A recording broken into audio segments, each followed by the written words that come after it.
Is this thing on? Welcome back to Big Mouth, and fancy seeing you here in June. A very welcome, my friends, and especially my enemies. Come in, sit down, no touching.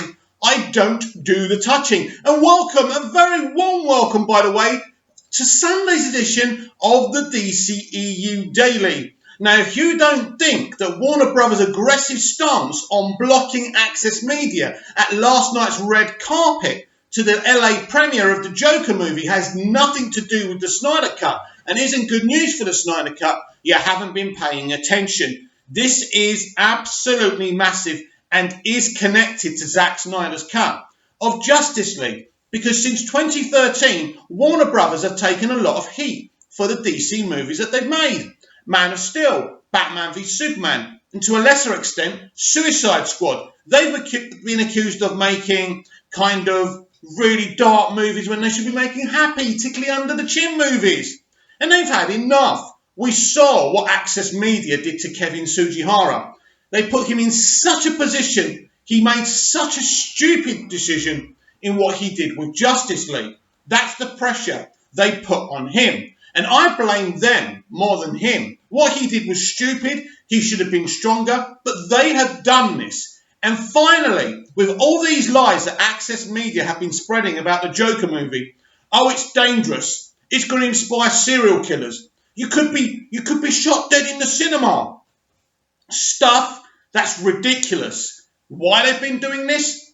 Only they know. Is this applied by them to stop people watching the movie? Then we've already discussed the accusations of people sympathising with a toxic white male. It's absolutely ridiculous. We're talking about a character suffering with mental health issues. This film is one of those fantastic commentaries on mental health and the way society, the terrible way society deal with people, mental health sufferers, the way we just ignore them and treat it like this. Oh, we can't see it, so it can't be real.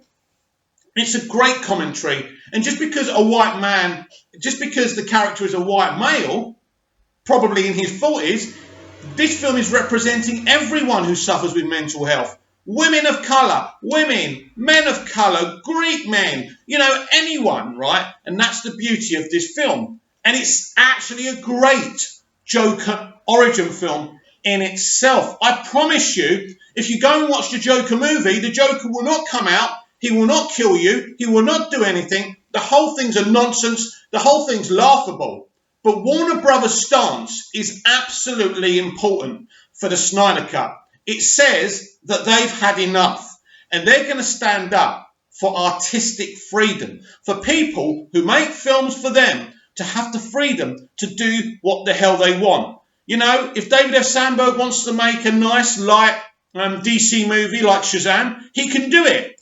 If Todd Phillips wants to make a really dark, deep-cut movie about the Joker and have some amazing commentary about mental health, they can do it. He can do it. I think it's been brilliant how they've handled this. They've handled this really, really well. And I think in terms of the Snyder Cut, it shows where Ann Sarnoff actually stands. Now, we don't know if they've made a decision whether or not to release the cut, but at least we can see that this brand new leadership of Warner Brothers isn't going to take this from Access Media anymore, because the reaction to Joker movie is as ridiculous as the reaction to Man of Steel and Batman v Superman. We remember the reaction to BVS and MOS to a lesser extent, but the hate and the toxicity of Batman v Superman. And I still kind of scratch my head and wonder why so many people hated the film. I understand if you want to see Superman being a lighter, more inspirational character. I get that. But to hate on the film so deeply, it was just puzzling to me. It was a unique piece of art. That's what directors like Zack Snyder do. They make art. They make their own art, right? And in the end of the day, I never believed for 1 minute that Kevin Sugihara didn't respect what Zack Snyder did. He was just in a very, very difficult situation thanks to Access Media. And you look at it because they're just so obsessed with Marvel and Disney. Every time they speak about the DCEU, yeah, well, DC tried to climb on the success of Marvel's cinematic universe and blah, blah, blah. Yes, maybe they saw Disney's success and they thought, we've got to have our own DC franchise. Why wouldn't they? They're an ambitious company. But what they in fact did by having Zack Snyder do his unique take was actually do something really, really special. Those movies are really, really special. And isn't it sad that we lost an artist, a creative artist, a unique artist, because of Access Media? Now, I hope by Ann Sarnoff and Warner Brothers releasing the Snyder Cut, whether it's on HBO Max, in cinemas, DVD, 4K, Blu-ray, I don't know.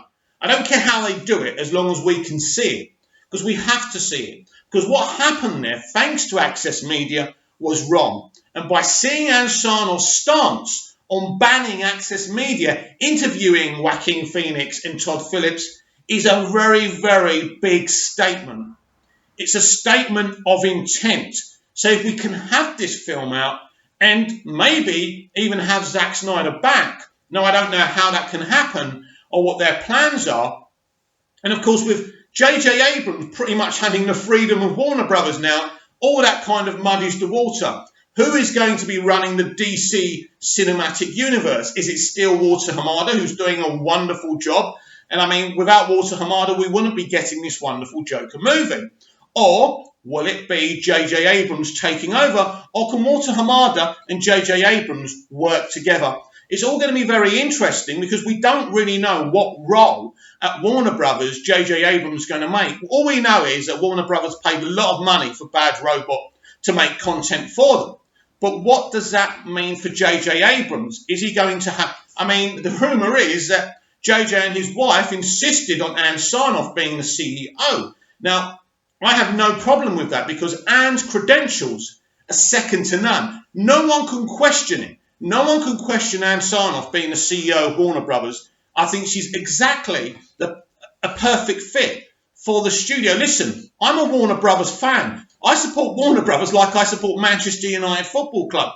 Now, I've been angry with them in the past, especially after what they did to Snyder. But it's like a family, isn't it? I can have a go at my brothers, sisters, mum and dad, but you can't. And it's like Warner Brothers. We're part of the family. We're still Warner Brothers fans. We love them. And we'll fight their corner. But when outsiders try and attack Warner Brothers or Superman or whatever film you want to talk about, right, Man of Steel, BVS, we jump in there and defend the family.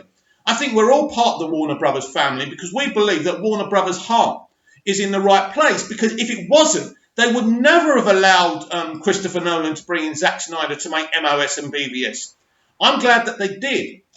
He made two really artistic indie type of superhero films. And you know what, guys and girls? They can never, whatever they say, they can't take MOS away from us. They can't take BVS away from us. And now it's time to get ready. It's to get ready for the announcement about the release of the Snyder Cut. Because I'm so certain now, and I've been certain in the past, and I've been not so sure, but when I see them banning Access Media from the red carpet from last night's premiere, for me, it says a lot of things, because I want to ask you a question here.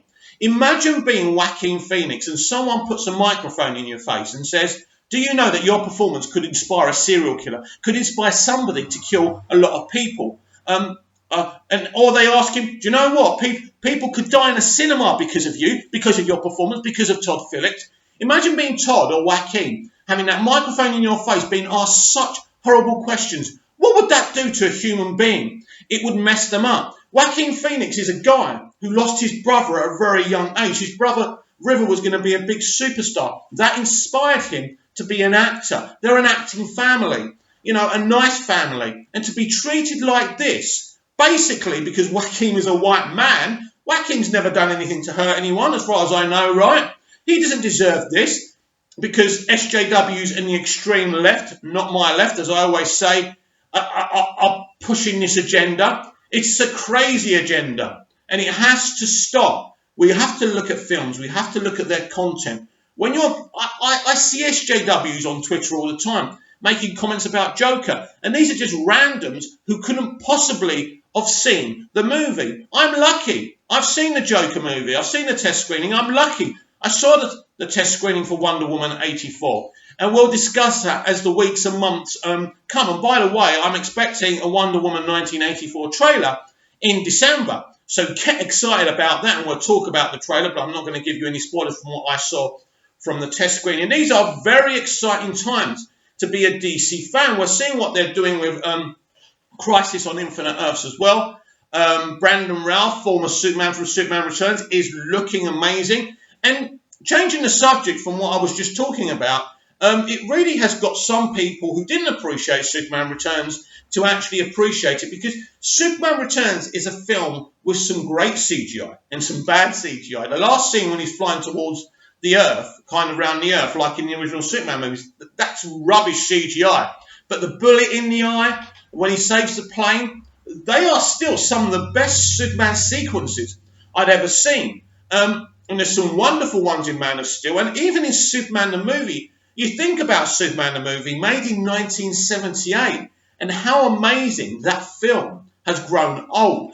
I mean, that was an amazing achievement. I love all the actors who played Superman. Well, maybe not Dean Cain, but he blocked me on Twitter. I didn't even do anything to him, but I was in a chain, and he blocked me. I swear I was innocent. So, for me, it's not about putting Superman films against each other or saying this is better than the other. You know, to say that Man of Steel is better than Superman the movie isn't really fair, because Superman the movie didn't have the tools that Zack Snyder had. So if you say, oh, but look at that amazing scene with Superman's flying. Well, Richard Donner, bless him, couldn't do that. And if he could, he would have done. All great movies. You know, Smallville as well, great live action version of a pre-Superman story. So I'm really, really excited. I just want the announcement of the Snyder Cut. I want an announcement for a Superman movie. There's so many rumours right now. And as I say, J.J. Abrams having the freedom of Warner Brothers just muddies the water, because we don't know what's going to happen. Rumours of a younger Superman being cast. It's all very interesting, but as usual, it's all up in the air. We don't know if the Snyder Cut's going to be released. Oh, by the way, hilarious that Jason Momoa was wearing a purple suit, a kind of typical classic Joker purple suit, to the premiere of Joker. Very, very exciting. So, look, as I say, it's a fabulous time to be a DC movie fan, a DC TV show fan, with Titans as well. That's looking really, really good. I haven't seen it yet. When I do, I'll do some reviews and we can have a chat about that. But basically, as I say, yeah, a really exciting time. Some really exciting, awesome movies coming. And I wouldn't worry about the negativity towards Joker. It's not going to hurt the box office. If anything, this is going to intrigue people to go and see it. Go and see the movie. You're not in any danger. I promise you the Joker will not come out and hurt you. Please comment down below. What do you think about what I'm saying about the Joker, about Warner Brothers' stance over the Joker and banning Access Media from the red carpet from last night's premiere, being connected to the Snyder Cut, being good news for the Snyder Cut, meaning that Ann Sarnoff is going to stick to the values of Warner Brothers of creative, artistic freedom. We will see if I'm right. We will see if I'm wrong. Please like, share, and subscribe, and I'll be back later.